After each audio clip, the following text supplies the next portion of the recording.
परमशिवोऽहम् ॐ नित्यानन्द परमशिवोऽहम्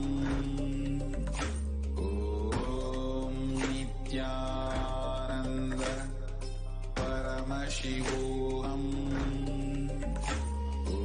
ॐ नित्यानन्द परमशिवोऽहम् ॐ नित्यानन्द परमशिवोऽहम् ॐ नित्यानन्द परमशिवोऽहम् ॐ नित्यानन्द परमशिवोऽहम् ॐ नित्यानन्द परमशिवोऽहम् ॐ नित्यानन्द परमशिवोऽहम् ॐ नित्यानन्द परमशिवोऽहम् ॐ नित्यानन्द परमशिवोऽहम् ॐ नित्यानन्द परमशिवोऽहम् ॐ नित्यानन्द परमशिवोऽहम् ॐ नित्यानन्द परमशिवोऽहम् ॐ नित्यानन्द स्वामी जय जय नित्यानंद लोकनाथ स्थितकाशो भगवान् कलिकल्मषमग्नानां नित्य उत्तारणचिकीर्षया स्वामी ॐ जय नित्यानन्द ॐ जय नित्यानन्द स्वामी जय जय नित्यानन्द लोकनाथ स्थितकाशो भगवान् कलिकल्मषमग्नानां नित्य उत्तारणचिकीर्षया स्वामी ॐ जय Nityanand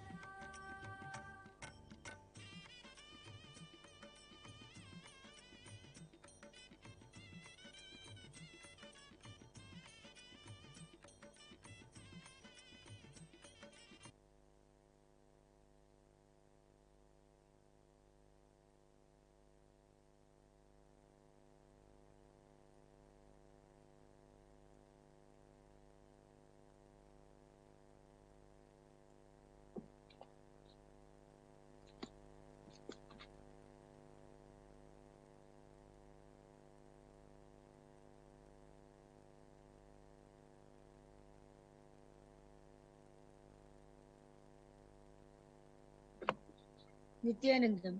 Before we begin the Pada Puja today, we request all the Pada Puja participants and everyone else who is participating in this puja, physically here and online, to declare the following with integrity and authenticity. If you agree to this, please say yes loudly. I authentically recognize, which is entire process, understand and declare truth that the cosmic energy exists. Yes.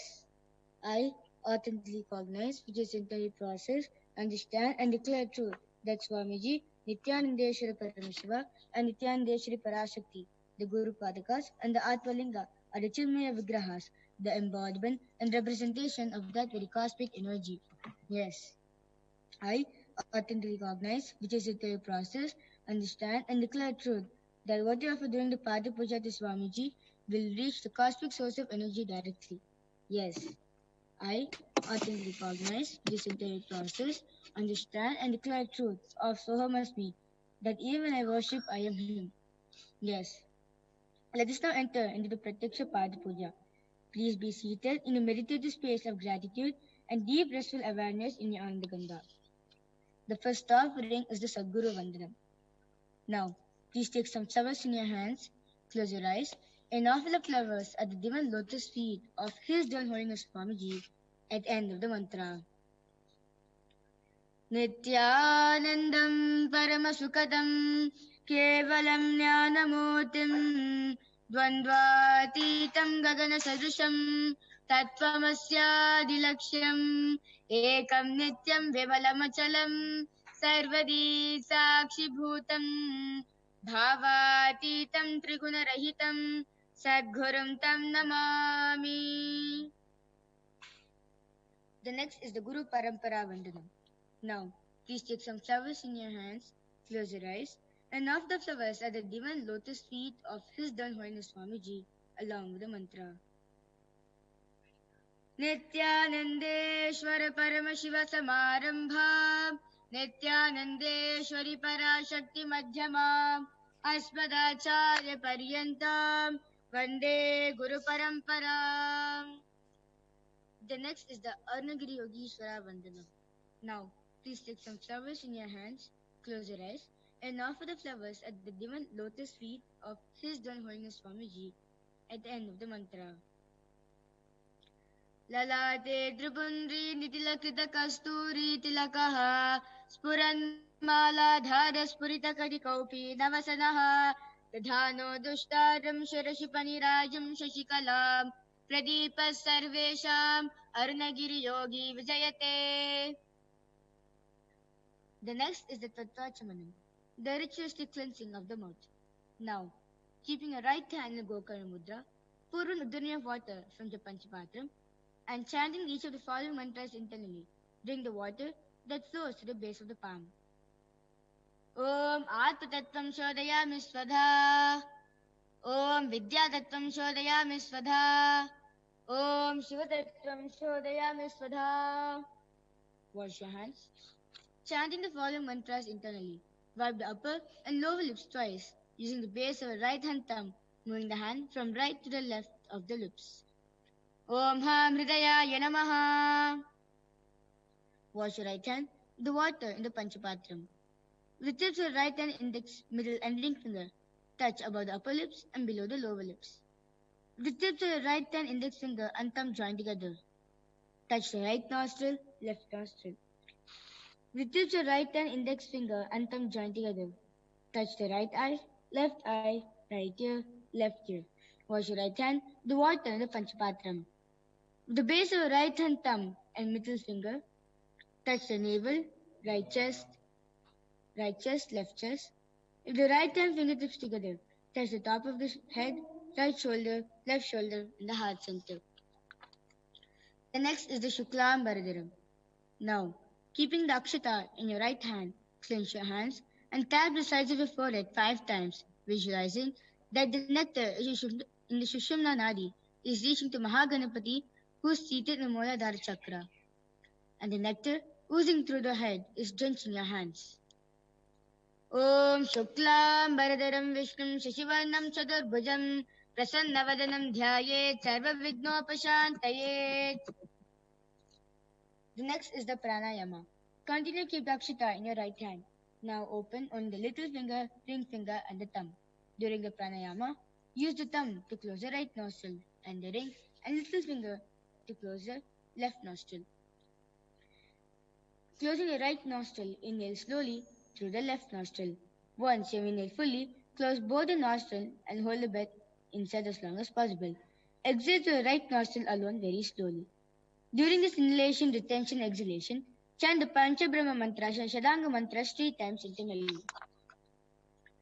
Om Ishanamudaya Namaha, Om Tatprashvaktaya Namaha, Om Agorahridaya Namaha, Om Vamadevagushyaya Namaha, Om Siddhijatmurtaya Namaha, Om Hamridaya Namaha, Om Shrisya Namaha, Om Shikaya Namaha, Om Kavachaya Namaha, Om Tantra Namaha, Om Ishanamudaya Namaha, Om Tatprashvaktaya Namaha, Om Agorahridaya Namaha, Om Vamadevagushyaya Namaha, Om Siddhijatmurtaya Namaha, Om Hamridaya Namaha, Om Shrisya Namaha, Om Shikaya Namaha, Om Kavachaya Namaha, Om Netrabhyo Namaha, Om Astraya Namaha, Om Ishanamudaya Namaha, Om Tatprashvaktaya Namaha, Om Agorahridaya Namaha, Om Vamadevagushyaya Namaha, Om Siddhijatmurtaya Namaha, Om Hamridaya Namaha, Om Shrisya Namaha, Om Shikaya Namaha, Om Kavachaya Namaha, Om Netrabhyo Namaha, Om Astraya Namaha.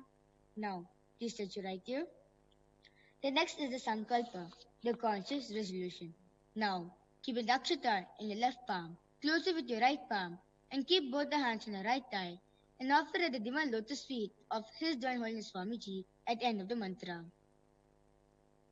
ममोपात समस्त दुरित क्षयद्वारा भगवत् श्री नित्यानंद परम शिव प्रीत्यर्थम श्री नित्यानंदेश्वरी पराशक्ति समेत श्री नित्यानंदेश्वर परम शिव प्रीत्यर्थम च शुभे शोभने मुहूर्ते अद्य ब्रह्मणः द्वितीय परार्धे श्री श्वेतवराह कल्पे वैवस्वतमन्वन्तरे अष्टाविंशतितमे नित्ययुगे प्रथमे पादे जम्बोद्वीपे भारतवर्षे भरतखण्डे मेरोः दक्षिणे पार्श्वे शकाब्दे अस्मिन् वर्तमाने व्यवहारिके प्रभवादीनां षष्ट्याः संवत्सराणां मध्ये विकारिनाम संवत्सरे दक्षिणायने श्रीलक्ष्मी वेङ्कटेश्वर ऋतौ मार्गशीर्षमासे कृष्णपक्षे अष्टम्यां शुभऋतौ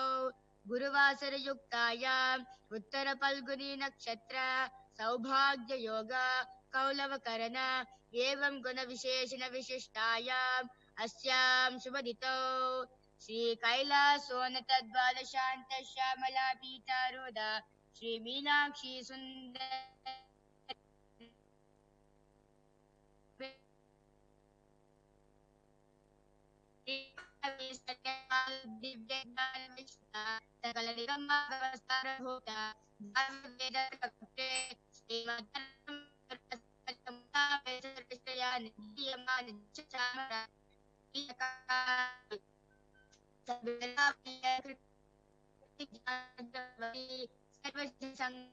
निर्वाण दीक्षा वयापवर्ग वर्ष विश्रानजीमूत पर्वतकलभ केसरी शैव सिद्धांत स्थापनाचार्य श्री राजाधिराज पांड्य महाराज गुरु श्रवण शाख्यादि महांधकार निवारण ज्ञान भानु दीक्षणा नरहार द्विजोच्छेदन पूर्वक श्रीमद वृषभध्वज स्थापक शैव समय कत्रे सर्वज्ञ पीठारूढ़ श्री जगद्गुरु श्री ज्ञान संबंध देशिक स्वामी वागीश सुंदर माणिक्य वाचक स्वामी नाम अवतार भूत श्री ज्ञान संबंध स्वामी पुनरुद्धृत श्यामला पीठ महासंस्थान ज्ञान साम्राज्य शासक सर्वज्ञ पीठारूढ़ त्रिनवद्योत्तर द्विशतम गुरु महासन्निधान श्री कैलास परंपरागत कांची कैलास सर्वज्ञ पीठ त्रयस्तम चतुत्तर द्विशतम गुरु महासन्निधान साक्षात् श्री परमशिव समुद्भूत श्री कैलास परंपरागत वैवस्वत मन इक्ष्वाक हरिश्चंद्र भगीरथ श्री रामचंद्र सुरसेन इत्यादि अनवच्छिन्न सार्वभौम चक्रवर्ती परंपरागत चतुष्षष्टि योगिनी मंदिर चतुष्षष्टि सांप्रदाय प्रवर्तक मनधर्म शासन सूर्यवंश प्राप्त सर्वज्ञ पीठ सुरांगी साम्राज्य मूदा भिक्षुर चूडामणि महानिर्वाणि पीठस्य अष्टोत्तर सहस्र श्री महामंडलेश्वर अतल पीठस्य अष्टोत्तर सहस्रतम अष्टोत्तर सहस्र श्री अतल पीठाधीश्वर धर्म मुक्ति स्वर्ग पर स्वर्ण पीठस्य त्रयोविंश गुरु महासन्निधान श्रीमत् परमहंस परिव्राजकाचार्य वर्य सच्चिदानंद प्रणव स्वरूप श्रोत्रिय ब्रह्मनिष्ठ नित्योत्सव नित्य मंगल नित्य कल्याण नित्य ऋष्ट नित्यानंद पीठ महासंस्थान महासिंहासन पीठ कत्रे श्री कैलास पुनरुद्धारक जगद्गुरु श्रील श्री भगवत श्री नित्यानंद परमशिव श्री ज्ञान संबंध देशिक परमाचार्य स्वामिनां प्रीत्यर्थं तेषां पादारविन्दयोः भक्ति सिद्ध्यर्थं गुरुकृपा कटाक्ष सिद्ध्यर्थं क्षेमस्थैर्य वीर विजय आयुरारोग्य ऐश्वर्याणाम् अभिवृद्ध्यर्थं धर्मार्थ काम मोक्ष चतुर्विध बल पुरुषार्थ सिद्ध्यर्थं मम समस्त दरिद्रोपशान्त्यर्थं समस्त मंगलावाप्यर्थं भगवत् श्री नित्यानंद परमशिव प्रसादेन सकुटुम्बस्य ज्ञान वैराग्य जीवन मुक्ति प्राप्त्यर्थं श्री नित्यानंदेश्वरी पराशक्ति समेत श्री नित्यानंदेश्वर परमशिव अवतार भूत श्री सर्वदेव देवी स्वरूप भगवत् श्री नित्यानंद परमशिव प्रत्यक्ष पाद पूजां करिष्ये. Now wash your hands. The drop of water in the Panchapatram. Om Apopasprisya. The next is the Gantanala. Now ring the bell loudly with your left hand, holding it firmly over your heart level as you chant the mantra. Om Agamatantu Devanam Gamanatantu Rakshasam घण्टानादं करो ज्ञातो देवता वाहनलाञ्छनं घण्टादेवताभ्यो नमः. The next is the Manas Puja, the internal worship of our inner space. Now, please take some flowers in your hands, close your eyes, and visualize His Divine Holiness Swamiji seated on a white lotus in your Anandagandha. Raising your hand in front of the Anandagandha in Kurma Mudra and offer the flowers at the divine lotus feet of His Divine Holiness Swamiji at the end of the mantra.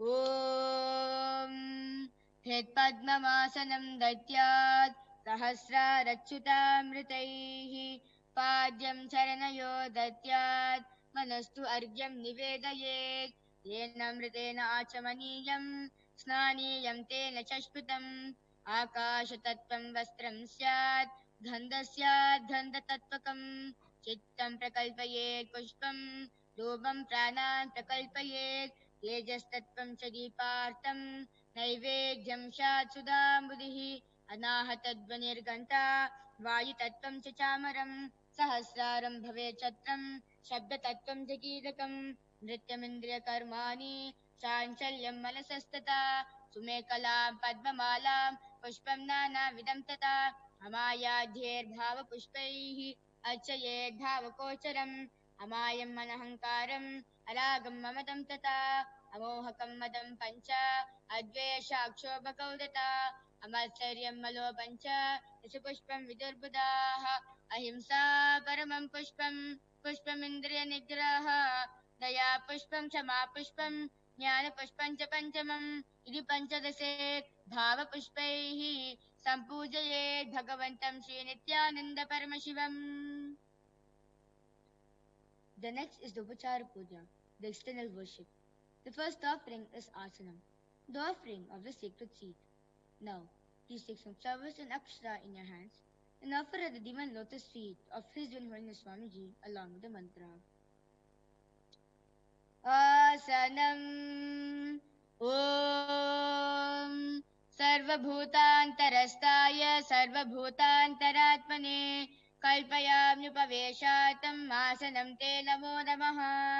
ॐ ह्रीं इदं सुवर्णासनं सर्वदेवदेवी स्वरूपाय भगवते श्रीनित्यानन्दपरमशिवाय नमः. The next offering is Swagatam, welcoming the Master. Now, please take some flowers in your hands and offer the flowers at the divine lotus feet of His Divine Holiness Swamiji along with the mantra. Swagatam Om Shantatvat Sarvakartritvat Bhavot Paritikaryanat Shiva Ukto Mahatantra Mantra Vidhi Sada Shivaha Tasmai Shivaya Gurave Vitaraga Kalaya Vai Ameyatvat Anantoyam Majatvat Chaprakititaha यस्य दर्शनमिच्छन्ति देवात् स्वाभीष्टसिद्धये तस्मै ते परमेशान स्वागतं स्वागतं प्रभो अद्य मे सफलं जन्म जीवनं सफला क्रियाः स्वागतं यत्त्वया तन्मे तपसां फलमागतम्. ॐ ह्रीं सर्वदेवदेवी स्वरूप भगवन् श्रीनित्यानन्दपरमशिव स्वागतं सुस्वागतं ते. The next offering is Padyam, the offering of water for washing the divine lotus feet of His Divine Holiness Swamiji. Now, please take a duni of water in your hands and offer at the divine lotus feet of His Divine Holiness Swamiji along with the mantra. Padyam Om Yadbhaktilesha Samparkat Paramananda Samplavaha तस्मै ते परमेशान पाद्यं शुद्धाय कल्पये. ॐ ह्रीं एतत् पाद्यं सर्वदेवदेवी स्वरूपाय भगवते श्रीनित्यानन्दपरमशिवाय नमः. The next offering is Arghya, the offering of the treasure bouquet. Now, please take the conch in your hands and offer the Arghya at the divine lotus feet of His Divine Holiness Swamiji along with the mantra. अर्घ्यः ॐ दुर्वाक्षतसमायुक्तं बिल्वपत्रं तथा परं शोभनं शङ्खपात्रस्तं ग्रहाणार्घ्यं महेश्वरा ॐ ह्रीं एषो अर्घ्यः सर्वदेवदेवी स्वरूपाय भगवते श्रीनित्यानन्दपरमशिवाय स्वाहा. The next offering is the Achamaniyam, the offering of water for mouthwash. Now, please take a dunny of water in your hands and offer at the divine lotus feet of His Divine Holiness Swamiji along with the mantra. Achamaniyam Om Mandakinyastu Yadvari Sarva Papaharam Shubham Grahanachamaniyam Tvam Maya Bhaktya Niveditam Om Hri Idam Achamaniyodatam Sarvadevadevi Swarupaya Bhagavate Shri Nityananda Paramashivaya Svadha. The next offering is Madhuparkaha, the offering of the honey sweetened milk. Now, please take the Madhuparka in your hands and offer the Madhuparka at the divine lotus feet of His Divine Holiness Swamiji along with the mantra. Madhuparkaha Om Sarvakalmashanashaya Paripurna Shuddhatmakam Madhuparkamimam Deva Kalpayami Prasidame Om Hrim Esha Madhuparkaha Sarvadevadevi Swarupaya Bhagavate Shri Nityananda Paramashivaya Svadha. The next offering is the Gandhatailam, the offering of the scented oil. Now, please take the Gandhatailam in your hands and offer at the divine lotus feet of His Divine Holiness Swamiji along with the mantra.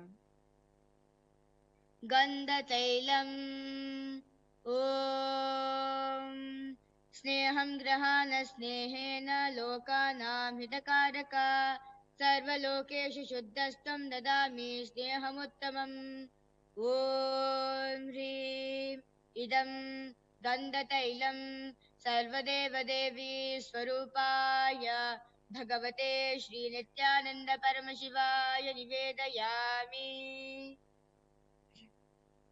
The next offering is Snaniyam, the offering of the sacred bath. Now, please take a udanya of water in your hands and offer at the divine lotus feet of His Divine Holiness Swamiji along with the mantra, and please ring the bell as you do so. Snaniyam Om Idam Sushitalam Vari Swacham Shuddham Manoharam Snanatam Te Maya Bhaktya Kalpitam Pradigrishyata Om Hrim Idam Snaniyodakam Sarvadevadevi Swarupaya Bhagavate Shri Nityananda Paramashivaya Nivedayami. The next offering is Vastram, the offering of the divine clothes. Now, please take the Vastram in your hands and offer the Vastram at the divine lotus feet of His Divine Holiness Swamiji along with the mantra. Vastram Om Maya Chitrapata Channa Nijagoshyo Rutejase Niravarana Vijnaya Vasaste Kalpayamyaham Om Hrim Idam Vastottariyam Sarvadevadevi Swarupaya Bhagavate Shri Nityananda Paramashivaya Nivedayami. The next offering is Abharanam, the offering of the sacred jewelry. Now, please take the jewelry in your hands and offer the jewelry at the divine lotus feet of His Divine Holiness Swamiji along with the mantra. Abharanam Om Swabhava Sundarangaya Nana Shaktyashrayayate Suvarnam Bhushanam Tubhyam Kalpayami Prasidame Om Hrim Idam Suvarnabharanam Sarvadevadevi Swarupaya Bhagavate Shri Nityananda Paramashivaya Nivedayami. The next offering is Gandha, the offering of the fragrant sandalwood paste. Now, please take the sandalwood paste in your hands and offer at the divine lotus feet of His Divine Holiness Swamiji along with the mantra. Gandha Om शरीरं तेन जानामि चेष्टां नैव च मया निवेदितां गन्धां प्रतिगृह्य विलिप्यताम् ॐ ह्रीं एष गन्धः सर्वदेवदेवी स्वरूपाय भगवते श्रीनित्यानन्द परमशिवाय नमः. The next offering is Pushpam, the offering of flowers. Now, please take the flowers from the sandalwood paste in your hands and offer at the divine lotus feet of His Divine Holiness Swamiji along with the mantra.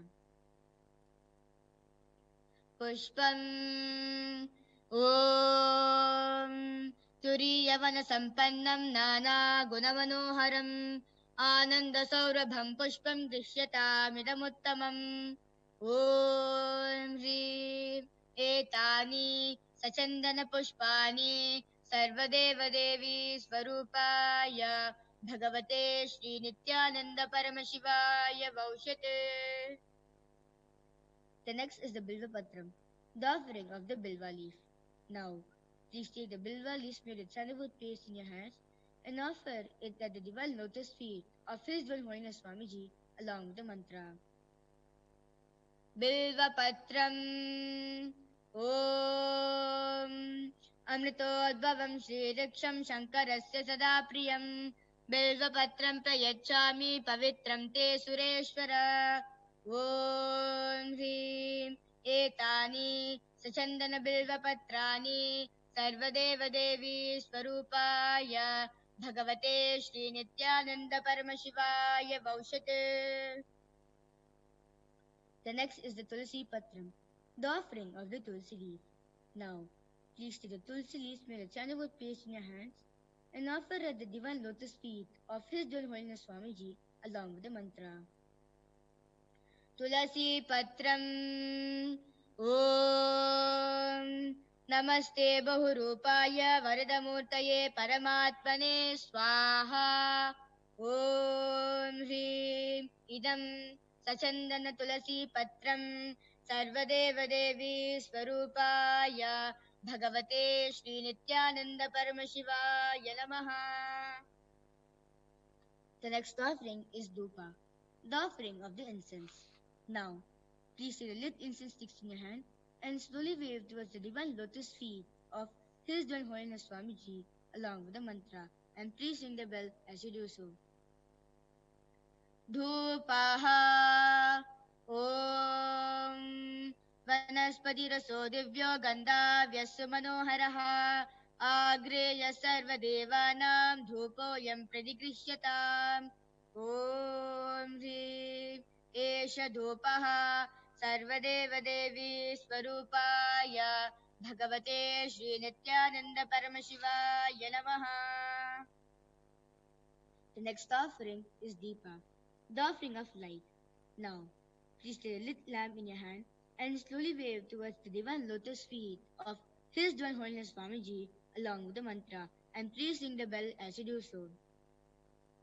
Deepaha Om Suprakasho Mahadeepaha Sarvatasti Mirapaha Sabhabhyabhyantara Jyoti Deepoyam Pradigrisyatam Om Hrim Esha Deepaha Sarvadeva Devi Swarupaya Bhagavate Shri Nityananda Paramashivaya Namaha. The next offering is Nevedyam, the offering of the sacred food.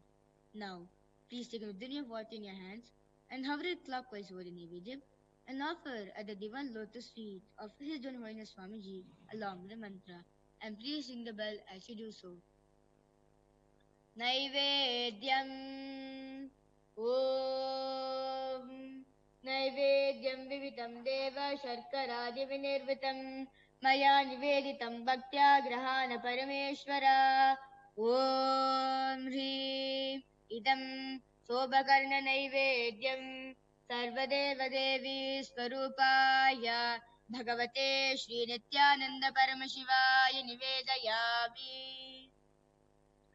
The next offering is Pani, the offering of the pure drinking water.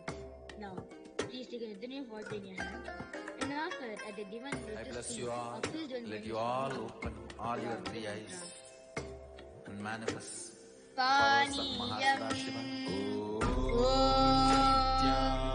समस्तदेवदेवेश सर्वतृप्तिकरं परम् अखण्डानन्दसम्पूर्णं ग्रहाणजलमुत्तमम् ॐ इदम् आनादोदकम् सर्वदेवदेवी स्वरूपाय भगवते श्रीनित्यानन्दपरमशिवाय नमः. Next stop, Nityananda Paramashivoham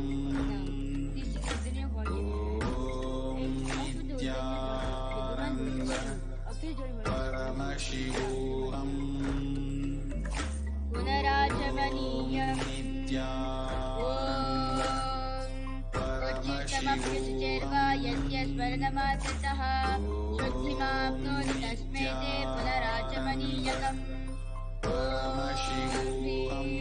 इदम् पुनराचमनीयोदकम् सर्वदेवदेवी स्वरूपाय भगवते श्रीनित्यानन्दपरमशिवाय स्वाहा. Next offering is Aratikam, the offering of Arati to His Divine Holiness Swamiji. Now, please take the Arati in your hands and slowly wave towards the divine lotus feet of His Divine Holiness Swamiji along with the mantra, and please ring the bell as you do so.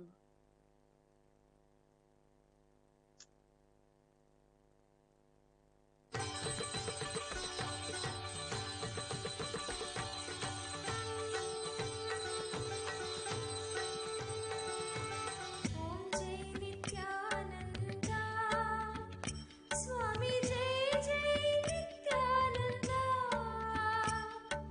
Loknath स्थितकाशो भगवान् कलिकल्मषमग्नानां नित्या उत्तारणचिकीर्षया स्वामी ॐ जय Nityananda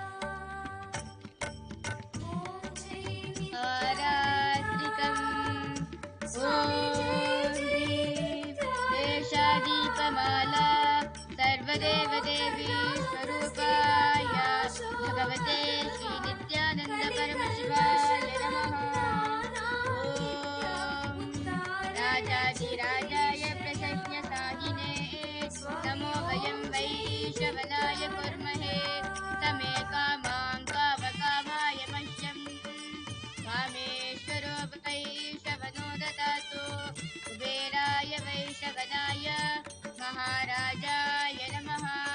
Karpūra-gauram Karunāvataram Samsāra-sāram Vijayendrahāram Sada vasantam Hridayāravinde Bhavam Bhavani Nitam namāmi Bhavam Bhavani Nitam namāmi Bhavam Bhavani Nitam namāmi. Aratikam samarpayami Bhagavat Shri Nityananda Paramashiva Charanakamalepyo Namaha. ॐ जय Next Nityananda offering. स्वामी जय जय नित्यानन्दा लोकनाथ स्थितकाशो भगवान् कलिकल्मषमग्नानां पुष्पाञ्जलिः गुरुर्ब्रह्मा गुरुर्विष्णुः गुरुदेवो महेश्वरः गुरुसाक्षात् परब्रह्म तस्मै श्रीगुरवे नमः. अखण्डमण्डलाकारं व्याप्तं येन चराचरं तत्पदं दर्शितं येन तस्मै श्रीगुरवे नमः. अज्ञानतिमिरान्धस्य ज्ञानाञ्जनशलाकया चक्षुरुन्मीलितं येन तस्मै श्रीगुरवे नमः.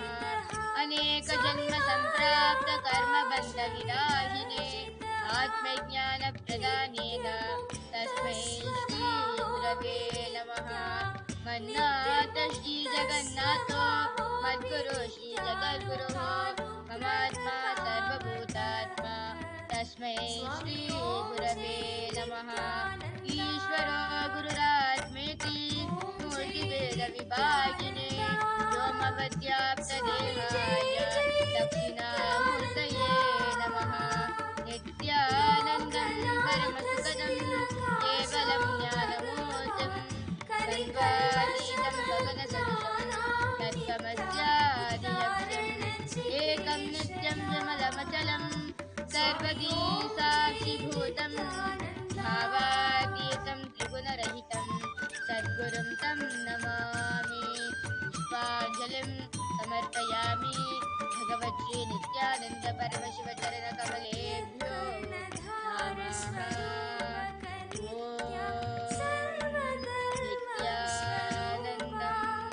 स्वामी संसारार्णव घोरे ध्यानलोक प्रदीपक नित्या ध्यानलोक प्रदीपक नित्या सर्वभूतात्मन्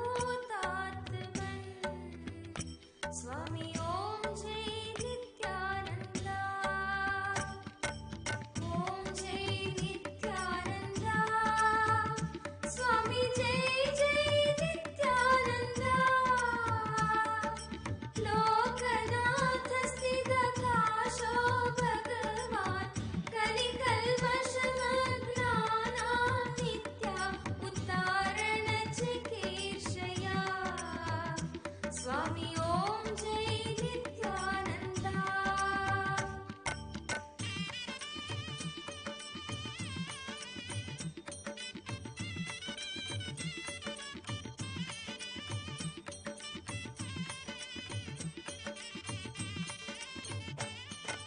ध्यानेस्तथा शुद्धज्ञानस्य मार्गो प्रदर्शितो द्वौ नित्या प्रदर्शितो द्वौ नित्या तयोर्गतानां ध्रुवनायकोऽसि तयोर्गतानां ध्रुवनायकोऽसि भगवान् नित्यानन्दा स्वामी जय जय नित्यानन्दा ॐ जय नित्यानन्दा स्वामी जय जय नित्यानन्दा लोकनाथ स्थितकाशो भगवान् कलिकल्मषमग्नानां नित्या उद्धारणचिकीर्षया स्वामी ॐ जय नित्यानन्दा।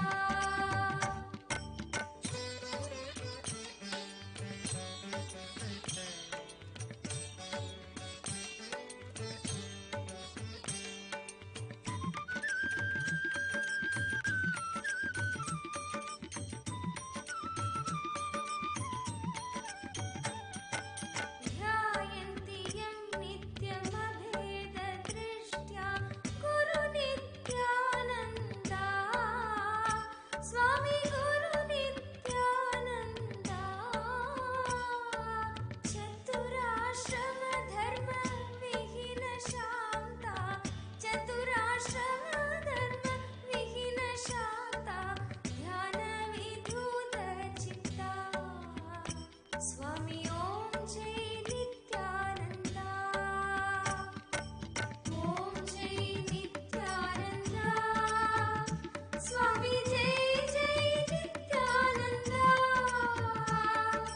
लोकनाथ स्थितकाशो भगवान् कलिकल्मषमग्नानां नित्या उद्धारणचिकीर्षया स्वामी ॐ जय नित्यानन्दा।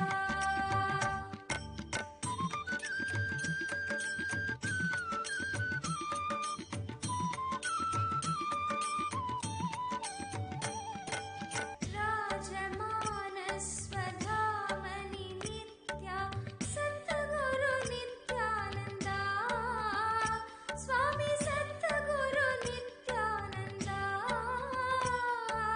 दिव्यदेह समाश्रित नित्या दिव्यदेह समाश्रित नित्या सर्वधर्मस्वरूपा स्वामी ॐ जय Nityananda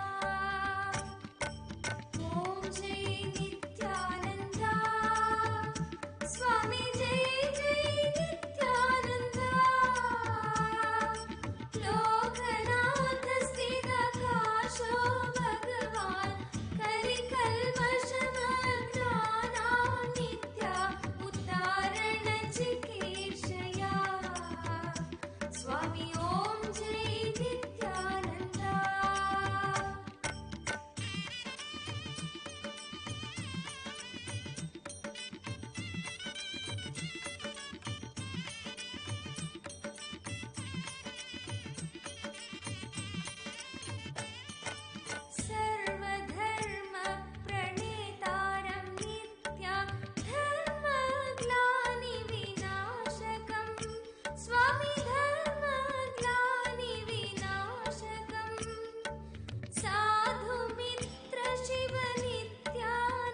I bless you all. Let you all open all your three eyes and manifest the powers of Mahasadashiva. Om Nityananda Paramashivoham. Om Nityananda Paramashivoham. Om Nityananda Paramashivoham. Om Nityananda Paramashivoham. Om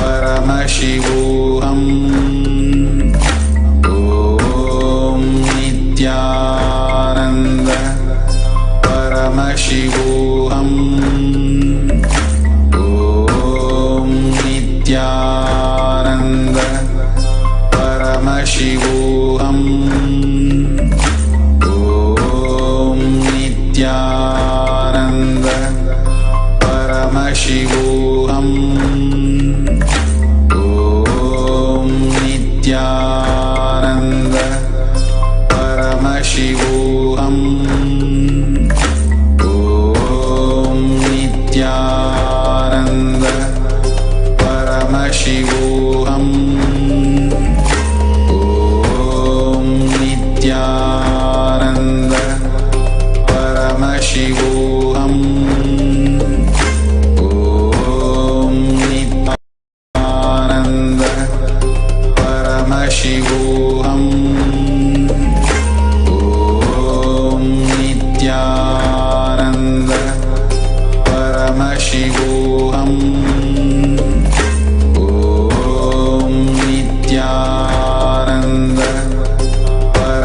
परमशिवोऽहम् ॐ नित्यानन्द परमशिवोऽहम् ॐ नित्यानन्द परमशिवोऽहम् ॐ नित्यानन्द परमशिव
शिवशक्त्या युक्तो यदि भवति शक्तप्रभवितुं न चेदेवं देवो न खलु कुशलः स्पन्दितुमपि अतस्त्वामाराध्यां